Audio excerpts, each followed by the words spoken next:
ನಮಸ್ಕಾರ ಸ್ನೇಹಿತರೆ, ಎಲ್ರಿಗೂ ಗಣೇಶ ಸಂಕಷ್ಟಿ ಚತುರ್ಥಿಯ ಹಾರ್ದಿಕ ಶುಭಾಶಯಗಳು. ಇವತ್ತು ಬಹಳಷ್ಟು ಮನೆಗಳಲ್ಲಿ ಬೆಳಗ್ಗೆಯಿಂದನೇ ಉಪವಾಸ, ಮನಸ್ಸಿನಲ್ಲಿ ಪ್ರಾರ್ಥನೆ, ರಾತ್ರಿ ಚಂದ್ರೋದಯದ ಕಾಯುವಿಕೆ ಇವೆಲ್ಲ ನಡೀತಾ ಇದೆ ಅಲ್ವಾ? ಆದರೆ ಒಂದು ಪ್ರಶ್ನೆ ಬಹಳ ಜನರ ಮನಸ್ಸಿನಲ್ಲಿ ಇರುತ್ತೆ. ಯಾಕೆ ಜನರು ಸಂಕಷ್ಟಿ ವ್ರತ ಮಾಡ್ತಾರೆ? ಇದರಿಂದ ಏನು ಫಲ ಸಿಗುತ್ತೆ? ದೇವರು ನಿಜವಾಗಿಯೂ ನಮ್ಮ ಸಂಕಷ್ಟಗಳನ್ನು ಕಳಿತಾನ? ಸ್ನೇಹಿತರೆ, ಒಂದು ಕತೆ ಮತ್ತು ವಿಚಾರಗಳ ಮೂಲಕ ಸಂಕಷ್ಟಿ ವ್ರತದ ನಿಜವಾದ ಅರ್ಥವನ್ನು ತಿಳಿಯೋಣ. ಹಾಗಾದರೆ ಸಂಕಷ್ಟಿ ಚತುರ್ಥಿ ಅಂದ್ರೇನು? ಸಂಕಷ್ಟಿ ಅನ್ನೋ ಪದವೇ ಹೇಳುತ್ತೆ ಸಂಕಷ್ಟಗಳನ್ನು ಕಳೆಯುವ ದಿನ ಅಂತ. ಪ್ರತಿ ತಿಂಗಳು ಕೃಷ್ಣ ಪಕ್ಷದ ಚತುರ್ಥಿ ಎಂದು ಬರುವಂತಹ ಈ ಪವಿತ್ರ ದಿನವನ್ನು ಗಣೇಶ ಸಂಕಷ್ಟಿ ಚತುರ್ಥಿ ಅಂತ ಕರೀತಾರೆ. ಈ ದಿನ ಸಂಪೂರ್ಣವಾಗಿ ವಿಘ್ನ ವಿನಾಶಕ ಗಣಪತಿಗೆ ಸಮರ್ಪಿತ.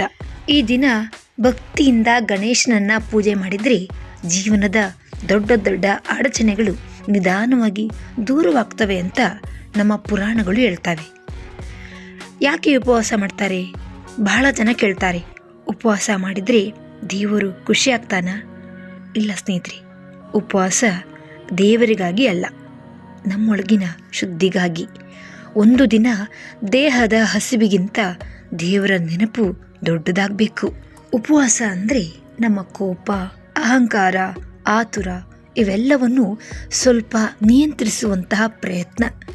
ಸಂಕಷ್ಟಿ ದಿನ ನಾವು ಹೇಳೋದು ಹೀಗೆ: ಸ್ವಾಮಿ, ನನ್ನ ಸಮಸ್ಯೆ ದೊಡ್ಡದಿರ್ಬೋದು, ಆದರೆ ನೀನು ಅದಕ್ಕಿಂತ ದೊಡ್ಡವನು. ಇದರ ಬಗ್ಗೆ ಒಂದು ಪೌರಾಣಿಕ ಕಥೆಯನ್ನು ತಿಳಿಯೋಣ. ಸಂಕಷ್ಟಿಯ ಮಹಿಮೆ. ಪುರಾಣಗಳಲ್ಲಿ ಒಂದು ಪ್ರಸಿದ್ಧ ಕಥೆ ಇದೆ. ಒಮ್ಮೆ ಚಂದ್ರದೇವರಿಗೆ ತುಂಬ ಅಹಂಕಾರ ಇತ್ತಂತೆ.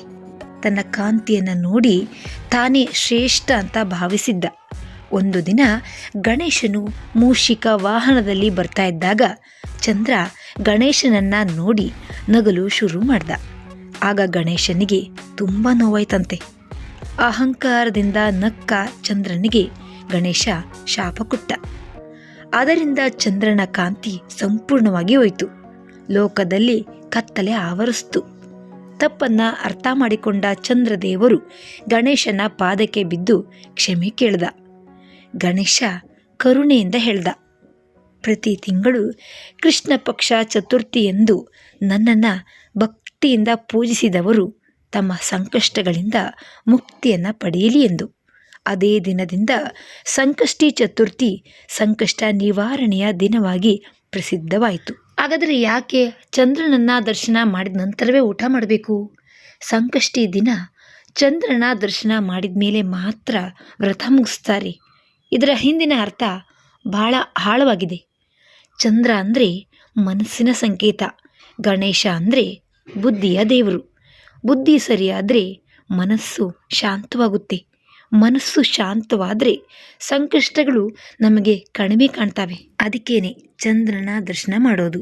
ಒಟ್ಟಿನಲ್ಲಿ ಚಂದ್ರನ ದರ್ಶನ ಮತ್ತು ಗಣೇಶ ಪೂಜೆ ಅರ್ಥಪೂರ್ಣ. ಯಾವ ಸಂಕಷ್ಟಗಳಿಗೆ ಜನ ಸಂಕಷ್ಟಿ ಮಾಡ್ತಾರೆ? ಜನ ಸಂಕಷ್ಟಿ ವ್ರತ ಮಾಡೋದು ಕುಟುಂಬದ ಕಲಹ ಶಾಂತವಾಗಲಿ ಅಂತ, ಆರೋಗ್ಯ ಸುಧಾರಿಸಲಿ ಅಂತ, ಉದ್ಯೋಗದ ದಾರಿ ತೆರೆಯಲಿ ಅಂತ, ಮನಸ್ಸಿಗೆ ಶಾಂತಿ ಸಿಗಲಿ ಅಂತ. ಒಂದೇ ದಿನದಲ್ಲಿ ಈ ಎಲ್ಲ ಸಮಸ್ಯೆಗಳು ಮಾಯವಾಗುತ್ತೆ ಅಂತಲ್ಲ, ಆದರೆ ಒಂದು ನಂಬಿಕೆ ಹುಟ್ಟುತ್ತೆ, ಒಂದು ಧೈರ್ಯ ಬರುತ್ತೆ, ಒಂದು ದಾರಿ ಕಾಣಿಸುತ್ತೆ. ಅದು ಗಣೇಶನ ಕೃಪೆಯಿಂದಾಗಿ. ಒಟ್ಟಿನಲ್ಲಿ ಸ್ನೇಹಿತರೆ, ಸಂಕಷ್ಟಿ ವ್ರತ ಅಂದರೆ ದೇವರನ್ನು ಬದಲಾಯಿಸೋದಲ್ಲ, ನಮ್ಮ ಒಳಗಿನ ದೃಷ್ಟಿಕೋನವನ್ನು ಬದಲಾಯಿಸುವುದು.